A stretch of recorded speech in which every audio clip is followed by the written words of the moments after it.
High বন্ধুরা, পিয়াস ডায়েরিতে সবাইকে স্বাগতম। এখন প্রায় রোজ দিন খুব বৃষ্টি হচ্ছে। এই বৃষ্টির দিনে খিচুড়ি খেতে সবারই মন চায়, তাই ঘরোয়াভাবে আমি আজকে খিচুড়ি বানালাম।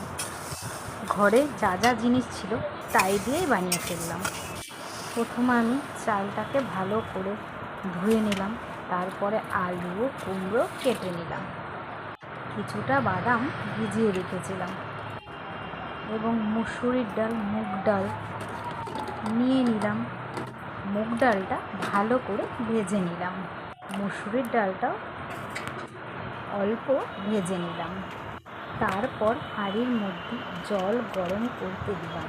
জলটা গরম হয়ে গেলে চালগুলো তার ভেতর দিয়ে দিলাম। তার ভেতরে ডাল, সবজিগুলো দিয়ে দিলাম। যখন ফুটে আসলো তখন তার মধ্যে জিরের গুঁড়ো, লঙ্কার গুঁড়ো, ধনিয়া গুঁড়ো, লবণ, হলুদ, ভেজানো বাদাম সব কিছু দিয়ে দিলাম। যতক্ষণ সব কিছু সেদ্ধ না হচ্ছিল ততক্ষণ অবধি জাল দিয়েই গেলাম। ওইদিকে তেল গরম করে লঙ্কা, তেজপাতা, জিরে ভালো করে ভেজে, কিছুটা আদা একটু ভালো করে ভেজে সেটা পুরোটাই আমি খিচুড়ির ভেতরে দিয়ে দিলাম। কিছুক্ষণ ফোটানোর পর নামিয়ে দিলাম।